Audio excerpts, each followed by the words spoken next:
Okay, let's just try and unpack this. It is Thursday, January 29th, 2026.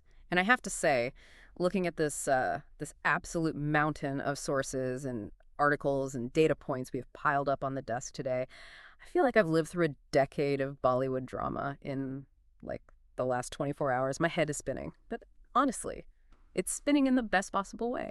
It is certainly a busy morning. You've got the caffeine clearly, and I've got the notes. But you are right. We need to sift through the noise because, frankly, the volume is turned all the way up today. It's not just noise, though. It's signal. There's a lot happening under the surface. The volume is deafening. I mean, we have box office numbers that look like international telephone numbers. We have legendary singers effectively dropping the mic and walking off stage, which we need to talk about because I am emotionally compromised by it. And we have the kind of cultural debates that make you want to just sit down and stare at a wall for a bit. It's a classic Bollywood news cycle. High highs, low lows, and very little in between. But I think today is unique because we are seeing a real clash of eras. That is a great way to put it. So for everyone listening, here is the menu for this deep dive. We are going to start with the absolute juggernaut that is Border 2. It is tearing up the box office. Sunny Deol is roaring, literally roaring at his haters, and Varun Dhawan apparently almost broke himself in half to make this movie. And right on its heels, we have to talk about the rival. Dhurandhar is watching from the wings. It's about to make a very strategic move to streaming. Oh, that's right. It's a fascinating battle of distribution models as much as it is a battle of stars. It's the old world of, box office collections versus the new world of streaming minutes. But then we have to pivot to something that, I mean, it genuinely broke my heart this morning. Arijit Singh, the voice of our generation, he's stepping away from playback singing. Just done, calling it off. That is the headline that stopped me in my tracks. And it connects to a much larger shift we're seeing in the business of music labels buying film companies, the industrialization of art. We'll get into the why behind the silence because the data suggests this isn't just a mood swing, it's a structural response to a changing industry. Plus, we've got A.R. Rahman and Baba Azmi in a debate about religion and art. We have massive announcements from Rajamouli, which, spoiler alert, involves a very, very long wait. And some truly touching nostalgia involving Rajesh Khanna and the just crushing weight of stardom. From the roar of the border to the silence of the singer. Shall we dive in? Let's do it. Segment 1, the war at the box office. Or as I like to call it, Sunny Deol versus the world. It does feel that way. If you look at the numbers coming out of the trades today, Border 2 isn't just a hit, it's a phenomenon. We are looking at a global collection approaching Rs 300 crore. 300 crore. Wow. I mean, I know we throw these numbers around a lot these days, but we have to pause and just respect that figure. That is a massive amount of tickets sold. It is. And specifically, if we look domestically, in India, it has netted over Rs 213 crore in just 6 days. Now, normally, by day 6, which is a Wednesday, you expect a significant dip. Right. The weekday drop. The weekday drop is the standard metric for sustainability. You usually see the audience fall off by 50 or 60% once the weekend hype dies down. Yeah, because people have to go to work. The one-day test is usually where movies go to die. Exactly. And while there has been a drop, Border 2 is holding its ground in a way that suggests this isn't just hype. It's audience investment. It's performing like a cultural event rather than just a movie release. It's nostalgia, pure and simple, but it's like aggressive nostalgia. I saw this viral video of Sunny Deol circulating this morning. You know the one I'm talking about. The one where he addresses the haters? Yes. He's not just giving a polite interview. He isn't sitting on a couch sipping tea. He's in full Tara Singh mode. He asks this question in that thundering voice. Awaz kaha tak jani chahiye, meaning, how far should the voice reach? It's so intense. It's interesting, isn't it? Usually, when a film is this successful, the stars take a victory lap. They smile, they wave, they put thank you notes. Sunny Deol seems to be fighting a battle even after he's won. Yeah. It raises an interesting question about the pressure on these legacy stars. Is that roar? Is it passion? Or is it a release of immense pressure? I think it's defiance. He's proving he's still got it. He's shouting at everyone who said action heroes have an expiration date. But speaking of pressure and, putting it all on the line, we have to talk about Varun Dhawan. He shared this behind-the-scenes video on Instagram, and honestly, it made me wince. The injury report. Injury feels like an understatement. The reports are calling it a fatal injury moment, obviously meaning severe or potentially career-threatening in the moment, but it nearly stopped him from finishing the film. He was in serious pain. The footage shows him really struggling. This is the side of the blockbuster business we rarely see until after the receipts are counted. Varun Dhawan has been trying to pivot his image for a while now, moving into these grittier, high-stakes roles. He wants to be seen as more than just the romantic lead or the comedy guy. Seeing the physical toll it takes, it adds a layer of appreciation to the performance. It's not just CGI and green screens. There's real physical risk involved. And his co-stars are rallying around him. Maida Rana was raving about his kindness on set, how he kept the morale up even when he was hurting. But the detail that really stuck with me, and this is why I love these deep dives, you find these little human moments buried in the trade reports, is about Sunil Shetty. Ah, yes. The father's dilemma. So Sunil Shetty is in the movie. His son, Ahan Shetty, is in the movie. You'd think they'd have a family screening, popcorn, big celebration, maybe a cake. But Sunil admitted he hasn't watched Ahan and Border 2 yet. That is fascinating psychology. Right. He's the Anna of Bollywood, the tough guy. But he can't bring himself to watch his son on the big screen in this massive vehicle yet. Why do you think that is? No, you can only speculate, but it feels like a mix of anxiety and professional separation. You want to support your child, but maybe you're terrified of judging the performance. If you watch it and you notice a flaw, you have to live with that. Or maybe he's just too nervous to see if the audience accepts him. It's a very vulnerable admission from a senior actor. Oh, totally. It strips away the stardom and just leaves a nervous dad. It really is. It humanizes him completely. Now, while Border 2 is making all this noise, there's another player on the board, Dhurandhar. The rival. Border 2 is apparently chasing Dhurandhar's lifetime earnings record. It's become this race. But Dhurandhar isn't done. It's making the jump to OTT. January 30th. Tomorrow, essentially. It hits Netflix. Yeah. This is the new life cycle of a blockbuster. You dominate the theaters, and just as the conversation starts to dip, you inject it into the streaming ecosystem. Dhurandhar, starring Ranveer Singh and Akshay Khanna, is going to find a whole second life this weekend. And speaking of Akshay Khanna, there is a breakout star in Dhurandhar that everyone is talking about. This 14-year-old kid, Ajinkya Mishra, he plays Faisal, the son of Raminda Koit. The critics are loving him. And the charming part is his real-life idol. He didn't say Ranveer Singh, the massive superstar he's working with. He cited Akshay Khanna as his idol. That is a kid with taste. Akshay Khanna is the actor's actor. He's the guy who steals the scene without shouting. It shows a level of maturity in a 14-year-old. He's looking at craft, not just celebrity. But this box office war, Border 2 versus Dhurandhar, is essentially the story of the week. Action, patriotism, legacy stars, and the next generation trying to carve out a space. But, and here's where it gets really interesting, or really sad, depending on how you look at it.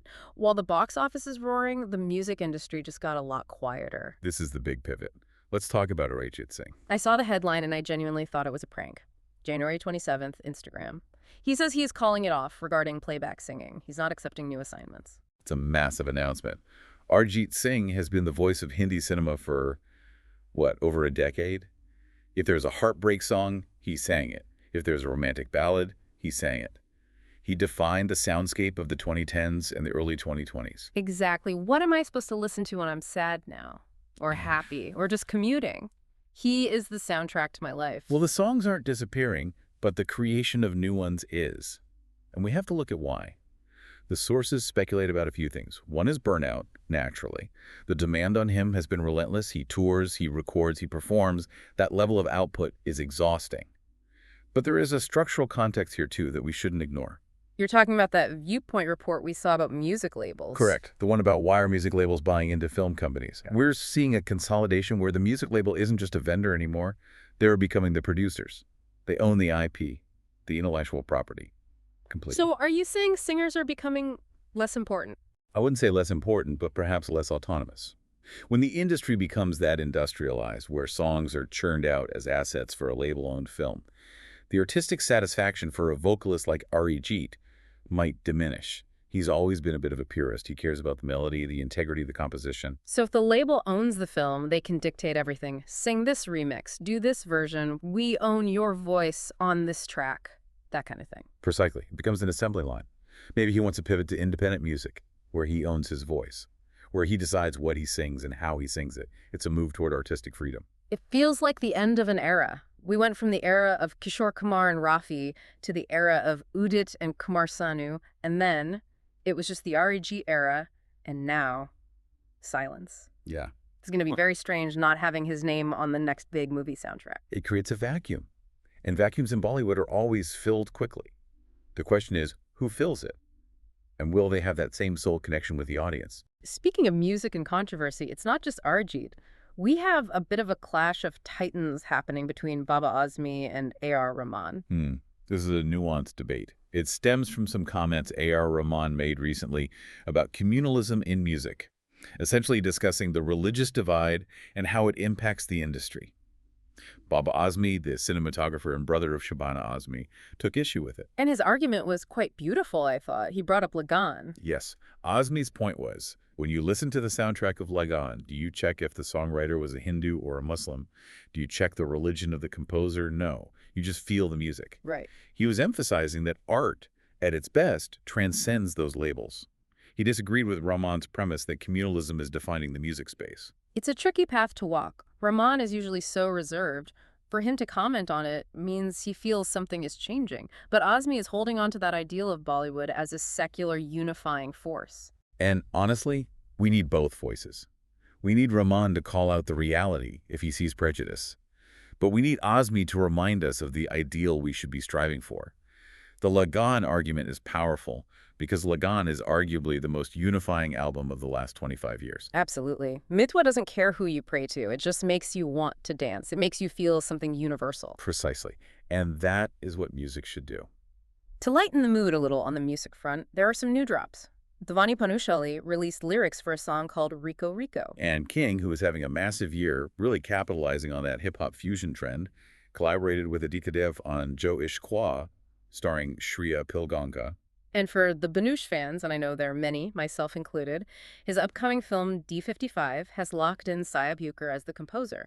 So the wheel keeps turning, Arijit steps back, new composers step in. That is the cycle. The industry never really pauses to mourn. It just recalibrates and moves forward. Okay, moving on. It is Thursday, which means the weekend is looming. I need to know what I'm doing with my life for the next 48 hours. Segment 3, The Weekend Watch. It is a heavy weekend for crime and thrillers. If you like people investigating things with grim expressions and high stakes, you are in luck. First up, in theaters, Mardani 3. Releasing January 30th, Rani Mukherjee is back as Shivani Shivaji Roy. I love this franchise. It's gritty, it's loud, and Rani is she's a force of nature. She doesn't need a hero to save her. She is the hero. This time she's investigating missing girls again. Yes, it seems to be sticking to the core theme of trafficking and crimes against women. It's interesting that Mardani has carved out this niche. It's a mid-budget franchise that relies entirely on Rani's star power and tight scripting. It doesn't need 100 crores in VFX. It just needs Rani looking intense and breaking bones. That is a genre all on its own. I love it. But if you don't want to leave your couch, and let's be honest, sometimes you just don't. There is Dhurandhar on Netflix, which we mentioned, but also on Amazon Prime, we have Dil Dal. Dil Dal looks intense. Bhumi Pednekar playing a cop, DCP Rita Ferreira. So we have Rani as a cop in theaters and Bhumi as a cop on Amazon Prime. It's the battle of the cops. It is. Bhumi has been taking some very interesting risks lately.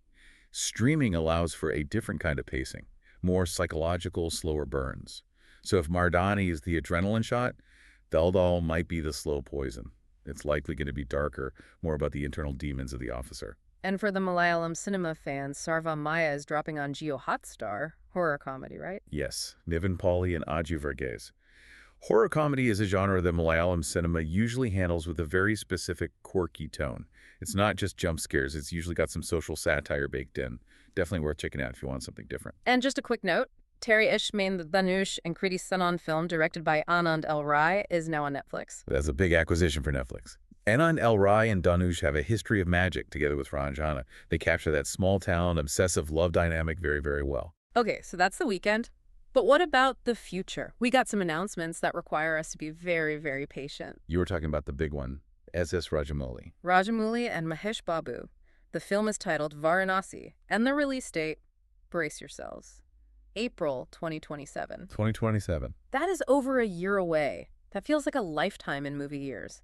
Why does he need that much time? For Rajamouli, that is actually quite fast. You have to remember, this is the man who made RRR and Bahubali. He builds worlds. He doesn't just shoot on a set. He constructs entire ecosystems. Pre-production, the VFX rendering, the scale of the action, it all takes immense precision. If he says April 2027, he means he needs every single minute of that time to perfect the vision. I know, I know. Perfection takes time, but I'm impatient. I want to see Mahesh Babu in a Rajamouli frame now. The combination of Mahesh Babu's intensity and Rajamouli's grandeur, it's going to be explicit. We'll just have to rewatch RRR a few more times. Patience is a virtue, especially with Rajamouli. True. But we don't have to wait quite that long for Imtiaz Ali. No, Imtiaz is returning with a new love saga, June 12th, 2026. And the cast is interesting. Diljit Dosanjh, Vidang Raina, and Sharvari. That is an eclectic mix. Mm. Diljit brings that raw, soulful energy that Imtiaz loves. Vidang is the new heartthrob from the Archie's era, bringing in the Gen Z audience. And Sharvari is incredibly talented and versatile. And the music? A.R. Rahman. See, we circle back. Despite the controversy, despite the debates, Rahman is still the go-to for Imtiaz Ali. Their track record, Rockstar Tamasha, Highway, is impeccable. If Imtiaz is making a love saga, Rahman has to be the heartbeat. They have a synergy that is rare. Imtiaz explains the feeling, and Rahman finds the sound. It's almost telepathic. Also, Prabhas updates, his film Fauzi is targeting a Dasara release window, and Dulquer Salmaan, who can do no wrong in my eyes, has a new poster out for Akasamlo Okatara. Shruti Hassan has joined the cast. Dulquer is smart. He balances his Malayalam work with these broader Telugu and Hindi projects very well. He keeps his artistic credibility while building a pan-Indian market. All right, let's take a breath and step away from the heavy hitters for a second. It's time for Segment 4, Tangents, Trailers, and Telly. The rapid-fire round. Exactly. First, trailers. Korra Season 2. Did you see the first season? I did. Excellent procedural, very atmospheric. It captured the fog and the grit of Punjab perfectly. Well, the trailer for Season 2 is out. It looks just as dark and gripping. Also, Outjian Eni, Supergirl, and something called Shabad Read Our Riwaz on Z5. That's a father-son drama. Yeah. Z5 does well with those family-centric, slightly melodramatic narratives. It appeals to a very specific demographic that loves high-emotion storytelling. Now, reality TV. My guilty pleasure. You judge me. I know you do. You have that look on your face. I observe. I don't judge. I document human behavior. Sure. So, The 50 is coming up. It's a reality game show. And Nikki Tamboli gave an interview that made me laugh out loud. She said, and I quote, "I will not get in between any fights for no reason or create an angle for footage." The irony is thick. Reality TV stars always claim they hate drama, yet their careers are built entirely on the architecture of drama. If she actually avoids fights, she'll be the first person voted off. The producers want the footage. They want the chaos. Exactly. I'm here to make friends. No, you are not. You are here to win money and throw wine. That is the contract. Also in the reality sphere, Splitsvilla X6, Himanshu Arora is defending Diksha Pawar against trolls. It seems the online toxicity is ramping up again. It's always the same cycle. The show airs, the fans pick sides, the trolling gets out of hand, and then the contestants have to defend each other. It's exhausting. It is. But let's look internationally for a second. Bridgerton's Season 4. Benedict's season. Benedict and Sophie Baig. Yes, I admit it. I'm a fan. The costumes, the drama, the string quartet versions of pop songs, it's delicious. It's high-gloss escapism. It serves a purpose. And there was a review for The Wrecking Crew with Jason Momoa and Dave Bautista. Spiffily choreographed was the phrase used. Which is a great phrase. It's an action comedy. If you need a palate cleanser after the heavy emotional lifting of Border 2 or Arijit's retirement, watching Jason Momoa smash things is probably a good option. Sometimes you just need big guys hitting things. It's therapeutic. Indeed. Okay, we've done the news, we've done the future. Now I want to slow it down for segment 5. Headlines to heartbeats. This is where we look at the human stories behind the gloss. And we have a poignant one today involving the original superstar, Rajesh Khanna. This story resurfaced today, and it really struck a chord with me. It's about the time he had 7 flops in a row. 7. For a man who had 15 consecutive hits, a record that still stands, 7 flops must have felt like the end of the world. It's a fall from a very high cliff. The story goes that he literally yelled at God. He couldn't take the failure. He said, "Success hit me. I couldn't take failure." And Dimple Kapadia, his wife, talked about how she was too young to understand what he was going through at the time. She saw the behavior, but she didn't understand the despair. It highlights the isolation of that era of stardom. Today, stars have PR teams, they have crisis managers, they have social media to spin the narrative. If a movie flops, they post a gym selfie or a brand deal, and the conversation moves on. Rajesh Khanna didn't have that. He had to sit in that silence. He had to face the empty theaters. It's tragic. He and Dimple lived apart for decades, but never divorced. There's a melancholy there that no script could capture. It reminds us that stardom is a very fragile ecosystem.